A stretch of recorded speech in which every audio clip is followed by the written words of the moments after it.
Welcome to the new series on Off the Rack, the Culture Cut. A space where we explore changing cultural trends and how they impact fashion. I'm your host Damin, a retail strategist, and today we have a really interesting topic. For the last decade, social media has been the main space for self-expression. We document everything, our travel, our outfit of the day, all of it. But something is shifting. The younger generations, Gen Z and Gen Alpha, they are scrolling, they are consuming, but they're not posting. Analysts are calling this posting zero.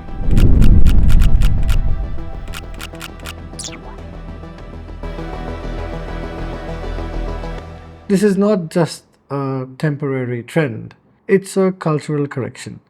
Young consumers are quietly rejecting the pressure to perform online, and for fashion and retail, it forces us to rethink how we connect with our audience. So, why is this happening? Open your social media right now. What do you see? Professional creator curated content, polished brand ads, AI generated slop, and somewhere in between, maybe you see a post from an actual friend of yours. When a young person posts a genuine photo of a great outfit, it has to compete with a highly produced influencer campaign. So they start asking themselves, what is even the point? They feel like they're being pushed out of the community and into a digital shopping mall. If your content won't be seen, why bother posting it? The data backs this up. According to a Financial Times study, average daily time on social media platforms peaked around 2022, and since then it's been declining. It's gone largely unnoticed that time spent on social media in developed countries actually peaked in 2022 and has been in steady decline ever since. This isn't just the unwinding of a pandemic spike in screen time, it's a smooth and steady trend spanning years. By the end of last year, adults in the developed world were spending 2 hours and 20 minutes daily on social platforms, which is down nearly 10% from the peak. Algorithms reward production value, not personal content. The emotional payoff of posting is dropping. Think about your own feed right now. How often do you see genuine posts from friends versus polished content from brands or influencers? Let me know in the comments. The fatigue is generational. Unlike millennials, Gen Z and Alpha were born into this pressure. They've grown up feeling like they need to be a curated brand rather than an actual person. That constant performance has kind of led to a burnout. Posting feels like work. It comes with the risk of judgment or future consequences. So silence has basically become a form of self-preservation. Here's an interesting parallel. Studies show a decline in alcohol consumption among young people in the West. Only 54% of U.S. adults say they consume alcohol, the lowest percentage in Gallup's nearly 90-year downward trend. We're seeing our youth, they've sort of embraced this idea that alcohol has significant detrimental effects to your health. Part of it is, of course, because of health. The risks of alcohol are much more clear now than they used to be. But there may be another reason. If you go out and have a carefree night, there's a good chance someone is filming it. Everything you do is recorded. The risk for a permanent digital recording for a casual funny moment is too high. It can affect your entire career if it's out there. The only way to feel safe is to stay quiet. So what are they doing instead? They're seeking real-world connection. I'm talking about in-person events, niche communities, experiences that are temporary and don't need to be filmed to feel real. That's why we see a boom in things like local markets, music festivals, film clubs, supper clubs, and even pickleball. So this is pickleball? It's basically tennis for babies, but for adults. It should be called wiffle tennis.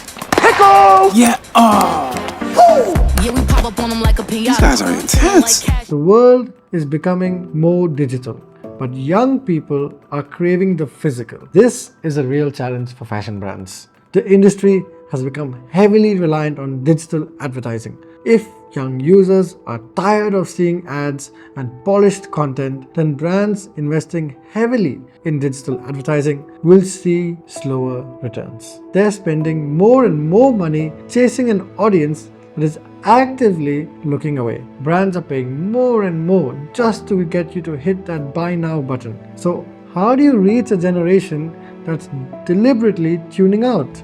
First, authenticity. Gen Z wants brands to stand for something real. A simple viral dance video is not enough anymore.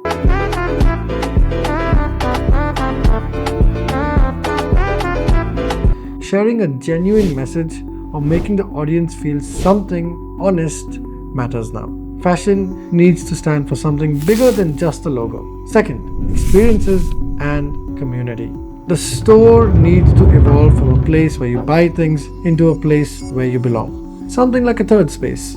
Workshops, local partnerships, exclusive launches. The store becomes the destination. And number 3, smarter digital. Online is not dead.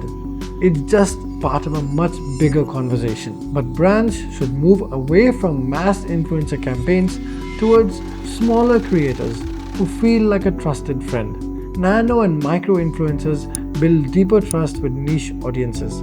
That trust converts better than reach. And right now, Instagram and YouTube are rewarding smaller accounts more than they have in a long time. The future is not e-commerce versus retail. It's both of these working together. E-commerce gives you so much convenience. Physical retail gives you that trust, fit, and experience that e-commerce cannot. But this still, of course, comes down to a personal preference. When you buy clothes, what matters more? Seeing 100 million options online or being able to touch and feel and try on a garment in a quality store? Let me know in the comments what you think. The big shift for fashion is from a performance-based economy to a presence-based economy. Performance was about posting perfectly, getting likes, and driving sales. Presence is more about showing up in the communities your customers are already a part of, sponsoring a local event, creating useful content about how to care for your clothes, building something meaningful in spaces they already trust. The young consumer needs you to earn their attention by being useful or by creating an experience, not just by being loud. So tell me, when deciding to buy something new, are you more likely to trust a celebrity with 10 million followers or a regular person with 10,000 followers? The posting zero trend is a clear signal. Young people are trading visibility for peace of mind. For fashion brands, this means the era of relying purely on digital is changing. The future is less about feeds and more about storytelling and community, and the actual physical world that we all live in. It's time for brands to stop chasing the algorithm and start building real relationships with their customers. This is Damin from Off the Rack. If you enjoyed this, drop us a comment with your feedback and hit that subscribe button. It'll help us improve our content and bring you more interesting conversations like this.